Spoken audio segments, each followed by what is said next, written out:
What an incredible moment for us as a staff, for our players, for our program, to come away with a win. In my first trip as a coach, for our players, this is their first opportunity to be in the NCAA tournament.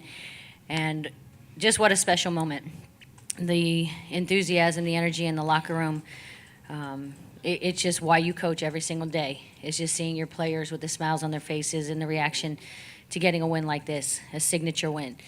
But as far as the game, our players, so proud of them, the way they executed our defensive game plan. They defended every concept, every play that we had prepared for. They knew exactly what was going to happen. You're going to have mistakes that are made, but our players kept playing through. They know that I'm intense on the sideline, and they feed off of it. They feed off of my energy on the sideline. I got in some players' faces, but this was too important to just let them go out and play and not give them everything that I had. And that's what I promised them, is they would get my best, and all we asked of them was to give their best. And Stacia Carey, as a freshman in her first postseason game, to step up and play the way she did today was truly amazing. We knew what she was capable of. She's so unassuming on the court that sometimes you can't even tell what she has until you look at a stat sheet, and very quietly has a double-double.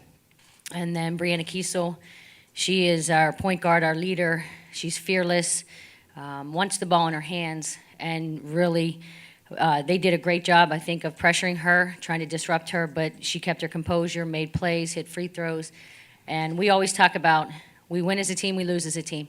And this was a great team win. Every single person got on that floor. They contributed. Low concern when we got in foul trouble in the first half with 5 offensive fouls. So our players responded, and everyone got on the floor, made contributions, and we just couldn't be happy to be moving on to the next round. Take questions for the student athletes. We'll start here in the front, and then in the middle, and then in the back. Bree, you were very stoic throughout the game. You went over at one point to Stacia and was firing her up before free throws, and then you cracked a smile with about a minute and a half to go. Is that when you kind of knew it was over? And how did you kind of keep your focus throughout the entire game? When Stacia plays the way she plays, it's real easy to get her the ball. I thought she did a really good job, just on a post, defensive-wise. And, every and one she got, I was just as hyped as she was. And as for, keeping my composure, I called a couple of quick fouls, and Coach just kept reiterating, Bree, don't pick up your third, don't pick up your third. I was like, Coach, I promise you I won't pick up my third. So going in halftime, I didn't pick up my third foul. And, I thought that us as a team, we just really put up a great team effort. And it just makes it easier as a point guard when everyone's making plays. Go in the middle and then in the back. Stacia, what were you able to take advantage of out there, or what exactly was it that kind of allowed you to come up with the stat line that you did? When they You're okay, you're fine. Just answer. I took advantage of when they put a shorter person on me rather than putting their bigger post on me. I thought that was my time to, do what I can do, get to the basket, rebound, and, just do what I do best, is work the post. In the back. Brianna, how much did Coach make y'all feel as an underdog to get you all fired up? We've been an underdog all year. But Coach, she just fires us up. We could be playing, the Cleveland Cavaliers, and Coach would go in and say that we can win. And she just gives us that type of confidence. And we feed off of her. She's very fiery. On the bench, she gets in our faces, but everything she says is what needs to be done. And when we go and execute, that smile that Coach gives us, that's how you know you're doing it right. Mm-hmm. Okay, go here. Stacia, Steve McGarty, Associated Press. You held Chattanooga to, I think, its lowest field goal percentage of the season. How much have you kind of been relying on that defense all year? How big of a weapon has that been for you? Our defense is our main point of the game. I think it's where we're strongest at. I think that helped us out a lot, being able to box out and keep people off the glass, and just making turnovers and helping our teammates with backup. I don't know. I'm bad at this. Better get used to it. I know. Go over here and then over here. Zach Kirby, UTC Echo. Stacia, it seemed your teammates did a good job of making sure you had one-on-one matchups in the post whenever they got you the ball. Was that kind of a point of emphasis going into the game? Definitely. I think at points we really need to get baskets around the rim. So when they leave me one-on-one, I try to make the basket, maybe draw an and one or something like that. I don't know. I don't like Fine. Come on, you're okay. Come on. You're good. Dustin DePierac, Post-Gazette. Brianna Stasha, it was 33-33 with, I think, 12 minutes to go. You guys go on a 9-0 run. Just what clicked during that stretch? What allowed you guys to get back in control? I think that we really picked it up on the defensive end. I thought that we made them take a lot of contested shots. And, I mean, Chattanooga, they definitely get into their sets, and they run their sets all the way through. And, they got a couple of easy buckets with, 2 and 1 second left on the clock. But I think that, once we really dialed in, said that our defense is what's going to win that game, I think that's when we started to, make our runs. Bree, the story has been talked about a lot, the late success and, the early struggles. Kind of how great is it to go from, 3 conference wins last year to 9 conference wins now to notching an NCAA tournament win? Oh, man, great would just be an understatement. It's just an amazing feeling. It just really shows that, when you buy into a system and with Coach and her resume that she has, you can't do anything but die into what she was saying. And, it just goes to show that when we all play confident and the confidence that we have with each other and our coaches, and we have a phenomenal coaching staff. And, every game we go in with the idea that we can win, no matter if we're the underdog, no matter if we're, the high seed, no matter what, we're just going out there to try to play Pitt basketball. Take a final question from the student athletes here. Bree, they tied it up a couple times, and you guys were always able to come back. How important was that to get that next basket and not let them get ahead? I think that we ran our sets really well today, and when one of our options wasn't there, we went to our second or third. And I thought Stacia, whenever we needed a good bucket, I thought Stacia did a phenomenal job of either getting to the basket, drawing a foul, or finishing. And I think that just says a lot to her and just how she's grown over the season and what she can do for this team. I can be pretty intense. I'm not someone who goes off a lot. I kind of pick and choose my moments to get in a player's face and motivate them. And I think you learn to understand who you can get in the face of and who you can't. And I think that, certainly I'm going to challenge our players, attack their pride. But also, when you do that, the next thing you do is turn around and say something positive to them about that this team needs you. And I think one of the moments you talked was Fred Potvin. We missed an open 3. We ended up going down in transition. We gave up a layup, and she jogged back on defense. And I was frustrated in timeout, but then she's one of our best 3-point shooters. I know she didn't hit one today, but we have all the confidence in the world that her next shot will go in every time she takes it. Okay, we'll go here and then here. Susie, Yassine and Stacia got into a little bit of foul trouble.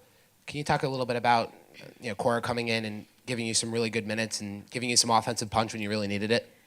We're not very deep as it is, and then to get in foul trouble that early in the game was frustrating. You're as a coach, you're on the sideline trying to watch the entire play, so you don't see if the player is set.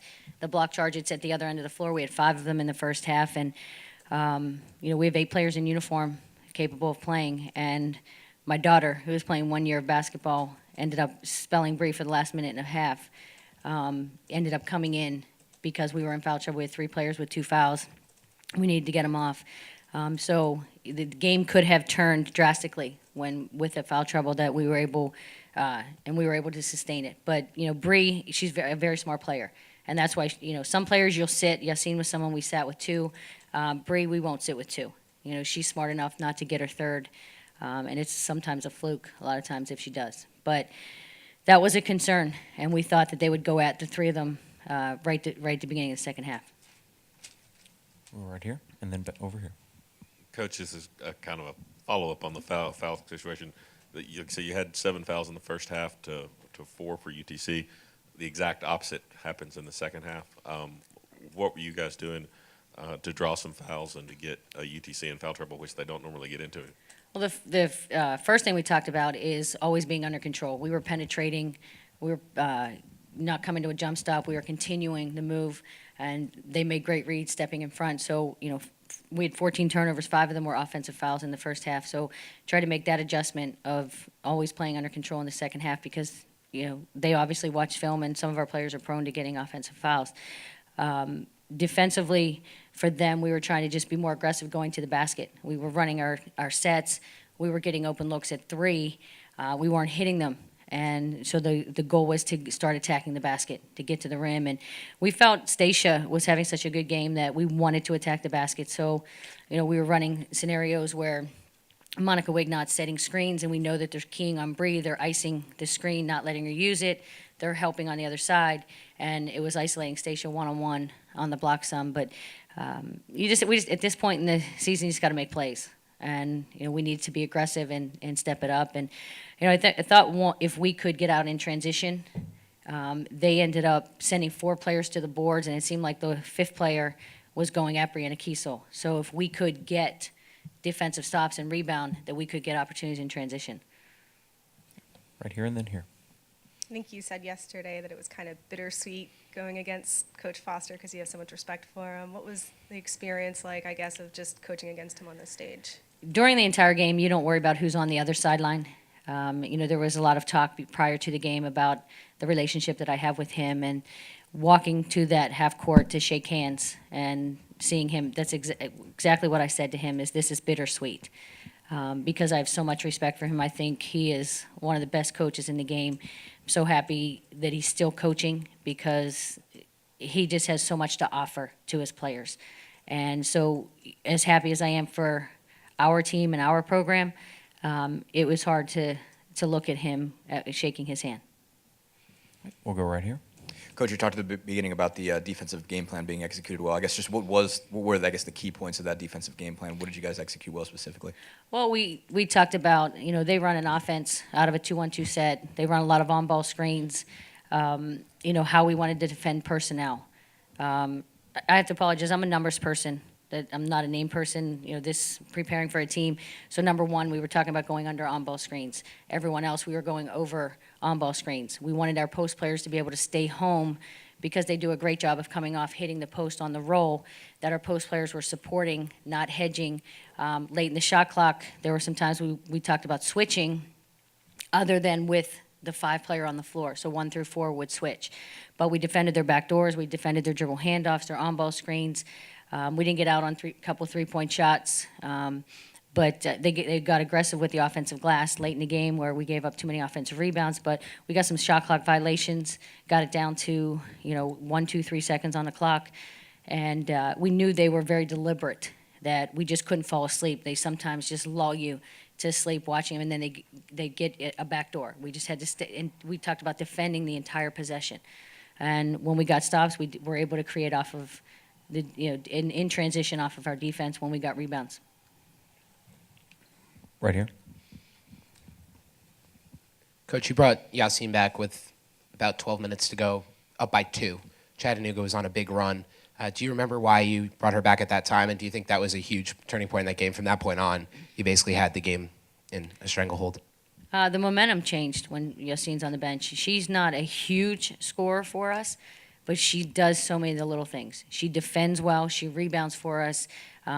She's the one who will go to the offensive glass and mix it up.